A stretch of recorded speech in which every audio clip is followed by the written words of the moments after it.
DK Shivakumar ಕ್ಯಾಬಿನೆಟ್ಗೆ ಆ 11 ಶಾಸಕರು ಅಶ್ವವೇಗದಲ್ಲಿ super exclusive ಪಟ್ಟಿ ನಮ್ಮ ಮುಂದೆ ಇಡ್ತಾ ಇದ್ದೀವಿ. ಬುಧವಾರ ಸಚಿವರಾಗುವ 11 ಶಾಸಕರ ಪಟ್ಟಿ ಲಭ್ಯ ಆಗಿದೆ. ಅಳೆದು ತೂಗಿ ಮೊದಲ ಹಂತದ ಪಟ್ಟಿ ಫೈನಲ್ ಆಗಿರುವಂತದ್ದು. ಸೊ ಈ ಪಟ್ಟಿಯ ಸಮೇತ ನಾಳೆ ದೆಹಲಿಗೆ ಡಿಕೆ ಮತ್ತೆ ಸಿದ್ದು ಆಗಮಿಸಲಿದ್ದಾರೆ. ಸೊ ಹೈಕಮಾಂಡ್ ಒಪ್ಪಿಗೆಯನ್ನ ಪಡೆದುಕೊಂಡು ಬರೋದಕ್ಕೆ ದೆಹಲಿಗೆ ಹೋಗೋದಕ್ಕೆ ರೆಡಿ ಆಗಿದ್ದಾರೆ. ಹೈಕಮಾಂಡ್ ಒಪ್ಪಿದ್ರೆ ಈ ಪಟ್ಟಿಯೇ ಫೈನಲ್ ಆಗುತ್ತೆ. ಸೊ ಮೊದಲ ಹಂತದಲ್ಲಿ ಸಚಿವರಾಗುವಂತಹ ಅದೃಷ್ಟ ಯಾರಿಗೆ? ಅಶ್ವವೇಗದಲ್ಲಿ ಡಿಕೆ ಸೂಪರ್ ಎಕ್ಸ್ಕ್ಲೂಸಿವ್ ಕ್ಯಾಬಿನೆಟ್ನ ಪಟ್ಟಿ ಲಭ್ಯ ಆಗಿದೆ. ಸೊ ನಿಮ್ಮ ಮುಂದೆ ಇಡ್ತಾ ಇದ್ದೀವಿ ಡಿಕೆ ಶಿವಕುಮಾರ್ ಕ್ಯಾಬಿನೆಟ್ಗೆ ಆ 11 ಶಾಸಕರು ಯಾರೆಲ್ಲ ಇದ್ದಾರೆ, ಆ ಪಟ್ಟಿಯಲ್ಲಿ ಯಾವ ಶಾಸಕರ ಹೆಸರೆಲ್ಲ ಮೆನ್ಷನ್ ಆಗಿದೆ. ನಿಮ್ಮ ಅಶ್ವವೇಗ ನ್ಯೂಸ್ನಲ್ಲಿ ಸೂಪರ್ ಎಕ್ಸ್ಕ್ಲೂಸಿವ್ ಆದಂತಹ ಪಟ್ಟಿ ಲಭ್ಯ ಆಗ್ತಾ ಇದೆ. ಬುಧವಾರ ಸಚಿವರಾಗುವ 11 ಶಾಸಕರ ಪಟ್ಟಿ ಲಭ್ಯ ಆಗಿರುವಂಥದ್ದು. ಅಳೆದು ತೂಗಿ ಮೊದಲ ಹಂತದ ಪಟ್ಟಿಯನ್ನು ಫೈನಲ್ ಕೂಡ ಮಾಡಲಾಗಿರುವಂಥದ್ದು. ಸೊ ಈ ಪಟ್ಟಿ ಸಮೇತ ನಾಳೆ ದೆಹಲಿಗೆ ಡಿಕೆ ಮತ್ತೆ ಸಿದ್ದು ತೆರಳಲಿದ್ದಾರೆ. ಸೊ ಹೈಕಮಾಂಡ್ ಒಪ್ಪಿಗೆಯನ್ನ ಪಡೆದು ಬರೋದಕ್ಕೆ ದೆಹಲಿಗೆ ತೆರಳಲಿದ್ದಾರೆ ಡಿಕೆಶಿ ಹಾಗೆ ಸಿದ್ದು ಇಬ್ರು ಕೂಡ. ಹೈಕಮಾಂಡ್ ಒಪ್ಪಿದ್ರೆ ಈ ಪಟ್ಟಿಯೇ ಫೈನಲ್ ಆಗುತ್ತೆ. ಮೊದಲ ಹಂತದಲ್ಲಿ ಸಚಿವರಾಗುವಂತಹ ಅದೃಷ್ಟ ಯಾರು ಒಲ್ದು ಬರುತ್ತೆ, ಲೆಟ್ಸ್ ಸಿ. ಅದರ ಕಂಪ್ಲೀಟ್ ಮಾಹಿತಿ ನಿಮ್ಮ ಅಶ್ವವೇಗ ನ್ಯೂಸ್ನಲ್ಲಿ ಲಭ್ಯ ಆಗ್ತಾ ಇರುವಂಥದ್ದು. ಕ್ಯಾಬಿನೆಟ್ನ ಪಟ್ಟಿ ಡಿಕೆ ಸೂಪರ್ ಎಕ್ಸ್ಕ್ಲೂಸಿವ್ ಆದಂತಹ 11 ಶಾಸಕರು ಯಾರೆಲ್ಲ ಇದ್ದಾರೆ. ಸಾಮಾಜಿಕ ನ್ಯಾಯವನ್ನು ಅನುಸರಿಸಿ ಡಿಕೆ ಸಂಪುಟ ರಚನೆ ಕೂಡ ಮಾಡೋದಕ್ಕೆ ರೆಡಿ ಆಗಿದ್ದಾರೆ. ಡಿಕೆ ಸೇರಿ ಇಬ್ಬರು ಒಕ್ಕಲಿಗ ನಾಯಕರಿಗೆ ಮಂತ್ರಿಗಿರಿ ಕೂಡ ಒಲಿಯುವಂತಹ ಸಾಧ್ಯತೆಗಳು ಇದೆ. ಸೊ ಇಬ್ಬರು ಮುಸ್ಲಿಂ ನಾಯಕರಿಗೆ ಮೊದಲ ಪಟ್ಟಿಯಲ್ಲಿ ಚಾನ್ಸ್ ಕೊಡುವಂತಹ ಸಾಧ್ಯತೆಗಳು ಕೂಡ ಇದೆ ಅಂತ ಅಂದಾಜಿಸಲಾಗ್ತಾ ಇದೆ. ಸೊ ಓರ್ವ ಕ್ರಿಶ್ಚಿಯನ್ ಶಾಸಕರಿಗೆ ಮಂತ್ರಿಯಾಗುವ ಯೋಗ ಕೂಡ ಒಲ್ದು ಬರಲಿದೆ.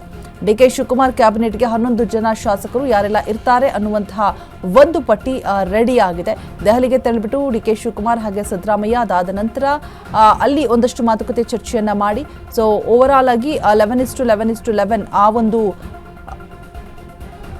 ಪ್ಲಾನಿಂಗ್ಸ್ ಅನ್ನ ಮಾಡಿಕೊಳ್ಳಲಾಗಿದೆ. ಹೈಕಮಾಂಡ್ ಕಡೆಯಿಂದ 11 ಜನ, ಸಿದ್ದರಾಮಯ್ಯ ಸೂಚಿಸಿದಂತಹ 11 ಜನ ಹಾಗೆ ಡಿಕೆ ಶಿವಕುಮಾರ್ ಸೂಚಿಸಿದಂತಹ 11 ಜನ. ಇನ್ನು ಸಾಮಾಜಿಕ ನ್ಯಾಯವನ್ನ ಅನುಸರಿಸಿ ಡಿಕೆ ಸಂಪುಟ ರಚನೆ ಮಾಡೋದಕ್ಕೆ ಪ್ಲಾನಿಂಗ್ಸ್ ಅನ್ನ ಮಾಡಿದ್ದಾರೆ. ಸೊ ಡಿಕೆ ಸೇರಿ ಇಬ್ಬರು ಒಕ್ಕಲಿಗ ನಾಯಕರಿಗೆ ಮಂತ್ರಿಗಿರಿ ಓಲ್ದು ಬರೋದು ಫಿಕ್ಸ್. ಅಂಡ್ ಇಬ್ಬರು ಮುಸ್ಲಿಂ ನಾಯಕರಿಗೂ ಕೂಡ ಮೊದಲ ಪಟ್ಟಿಯಲ್ಲಿ ಚಾನ್ಸ್ ಇದೆಯಂತೆ. ಓರ್ವ ಕ್ರಿಶ್ಚಿಯನ್ ಶಾಸಕರಿಗೆ ಮಂತ್ರಿಯಾಗುವಂತಹ ಯೋಗ ಕೂಡ ಇದೆ. 3 ದಲಿತ ನಾಯಕರಿಗೆ ಬುಧವಾರ ಮಂತ್ರಿ ಭಾಗ್ಯ ದೊರಕುವಂತಹ ಸಾಧ್ಯತೆಗಳು ಇದೆ. ಸೊ ಎಸ್ಟಿ ಒಬಿಸಿ ಸಮುದಾಯದಿಂದ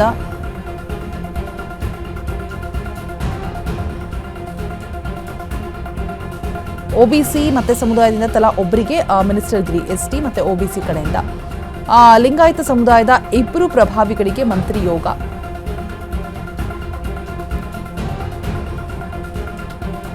ಇದು ಅಶ್ವವೇಗ ನ್ಯೂಸ್ನಲ್ಲಿ ಸೂಪರ್ ಎಕ್ಸ್ಕ್ಲೂಸಿವ್ ಕ್ಯಾಬಿನೆಟ್ನ ಪಟ್ಟಿ.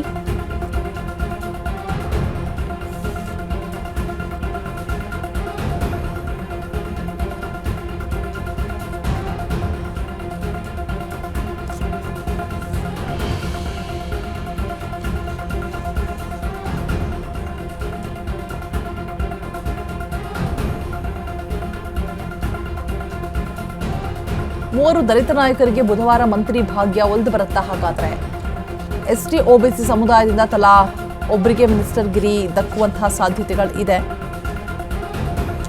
ಸೊ ಡಿಕೆಶಿ ಕಂಪ್ಲೀಟ್ ಆದಂತಹ ಪಟ್ಟಿಯ 11 ಜನ ಶಾಸಕರು ಯಾರೆಲ್ಲ ಇರ್ತಾರೆ. ಅಶ್ವವೇಗ ನ್ಯೂಸ್ನ ಎಕ್ಸ್ಕ್ಲೂಸಿವ್ ಸ್ಟೋರಿ. ಬುಧವಾರ ಸಚಿವರಾಗುವಂತಹ 11 ಶಾಸಕರು ಯಾರೆಲ್ಲ ಇದ್ದಾರೆ. ಅಳೆದು ತೂಗಿ ಮೊದಲ ಹಂತದ ಒಂದು ಲಿಸ್ಟ್ ಕೂಡ ರೆಡಿಯಾಗಿದೆ. ಈ ಒಂದು ಲಿಸ್ಟ್ ಸಮೇತ ನಾಳೆ ದೆಹಲಿಗೆ ಡಿಕೆಶಿ ಸಿದ್ದರಾಮಯ್ಯ ತೆರಳಲಿದ್ದಾರೆ ಅನ್ನುವಂಥ ಮಾಹಿತಿ ಕೂಡ ಇರುವಂಥದ್ದು. ಹೈಕಮಾಂಡ್ ಒಪ್ಪಿಗೆ ಪಡೆದು ಬರೋದಕ್ಕೆ ದೆಹಲಿಗೆ ಹೋಗ್ತಾರೆ ಅನ್ನುವಂಥ ಮಾಹಿತಿ ಕೂಡ ಲಭ್ಯ ಆಗ್ತಾ ಇದೆ. ಸೊ ಅಶ್ವವೇಗದಲ್ಲಿ ಡಿಕೆ ಸೂಪರ್ ಎಕ್ಸ್ಕ್ಲೂಸಿವ್ ಕ್ಯಾಬಿನೆಟ್ನ ಪಟ್ಟಿ ಲಭ್ಯ ಆಗಿರುವಂಥದ್ದು. ಮೊದಲ ಹಂತದಲ್ಲಿ ಸಚಿವರಾಗುವಂತಹ ಅದೃಷ್ಟ ಯಾರಿಗೂ ಒಲ್ದು ಬರೋದಿದೆ, ಕಾದು ನೋಡಬೇಕು. ಹೈಕಮಾಂಡ್ ಒಪ್ಪಿದ್ರೆ ಆ ಪಟ್ಟಿಗೆ ಫೈನಲ್ ಆಗುವಂತಹ ಸಾಧ್ಯತೆಗಳು ಇದೆಯಂತೆ. ಸಾಮಾಜಿಕ ನ್ಯಾಯ ಅನುಸರಿಸಿ ಡಿಕೆ ಸಂಪುಟ ರಚನೆ ಮಾಡೋದಕ್ಕೆ ಎಲ್ಲ ರೀತಿಯಾದಂತಹ ಪ್ಲಾನಿಂಗ್ಸ್ ಸಿದ್ಧತೆ ತೆರೆಮರೆಯ ಹಿಂದೆ ಕಸರತ್ತುಗಳು ಕೂಡ ನಡೀತಾ ಇದೆ. ಇನ್ನು ಕೆಲವರು ಮಂತ್ರಿಗಿರಿ ತಮಗೆ ಬೇಕೇ ಬೇಕು ಅಂತ ಹೇಳಿ ಪಟ್ಟನ್ನು ಹಿಡಿದು ಕೂತಿದ್ದಾರೆ. ಸೊ ಎಲ್ಲವೂ ಕೂಡ ಹೈಕಮಾಂಡ್ ಸೂಚನೆಯಂತೆ ನಡಿಬೇಕು. ಆ್ಯಂಡ್ ಒಂದು ಸೂತ್ರವನ್ನು ಕೊಟ್ಟಿದೆ ಹೈಕಮಾಂಡ್ 11:11:11 ಅಂತ ಹೇಳ್ಬಿಟ್ಟು. ಸೊ ಅದ್ರ ಪ್ರಕಾರವೂ ಕೂಡ ನಡೆಯುವಂತಹ ಎಲ್ಲ ಸಾಧ್ಯತೆಗಳು ಕೂಡ ಇದೆ. ಅದರ ಜೊತೆಗೆ ಈ ಡಿಕೆ ಒಂದು ಸಂಪುಟದಲ್ಲಿ ಯಾರೆಲ್ಲ ಇರಲಿದ್ದಾರೆ, 11 ಜನ ಶಾಸಕರು ಓರ್ವ ಕ್ರಿಶ್ಚಿಯನ್ ಶಾಸಕರಿಗೆ ಮಂತ್ರಿಯಾಗುವಂತಹ ಯೋಗ ಒಲಿದು ಬರಲಿದೆ. ಇಬ್ಬರು ಮುಸ್ಲಿಂ ನಾಯಕರಿಗೆ ಮೊದಲ ಪಟ್ಟಿಯಲ್ಲಿ ಚಾನ್ಸ್ ಕೊಡುವಂತಹ ಸಾಧ್ಯತೆಗಳು ಇದೆ. ಆ್ಯಂಡ್ ಎಸ್ ಟಿ OBC ಸಮುದಾಯದಿಂದ ಕೂಡ ತಲಾ ಒಬ್ಬರಿಗೆ ಮಿನಿಸ್ಟರ್ ಗಿರಿ